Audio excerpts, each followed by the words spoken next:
Il reste des traces de Pauline, elles sont très minimes. La trace essentielle, c'est le manuscrit. Quand vous trouvez une trace de thé sur le manuscrit, que vous savez que ça a été dicté pendant la nuit, ça, on a l'information, elle est absolument valide, puisque c'est sa fille qui l'a raconté. On sait où ça a été raconté, dicté, cette histoire. Pauline, près de sa fenêtre, dans son salon, à Nijni Novgorod, la maison existe toujours. Je l'ai retrouvée.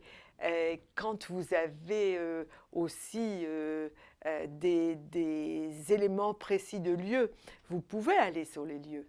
Par exemple, pour les trajets de Pauline à la forteresse Pierre et Paul, il y a suffisamment de détails pour qu'on puisse aller dans la forteresse Pierre et Paul et refaire le trajet de Pauline et comprendre comment elle pouvait voir son amant. Par ailleurs, il y a des témoignages de gens qui l'ont rencontré, non seulement Dostoïevski, mais évidemment d'autres décembristes.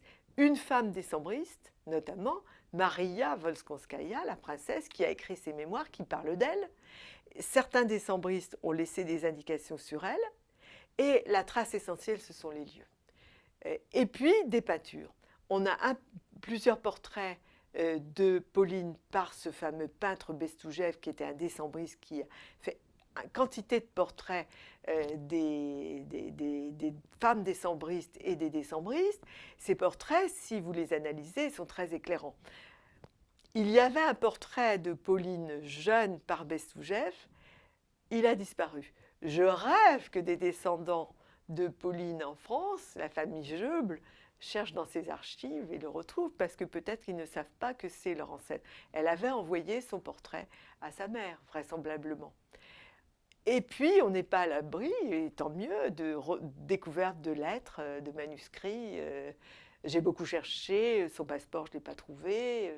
Mais il reste aussi un billet, notamment d'amour, qu'elle écrit à son mari quand elle accouche de jumeaux près d'Irkoutsk, et qui se termine, et je l'ai tenu entre mes mains, je t'embrasse 1 million de fois.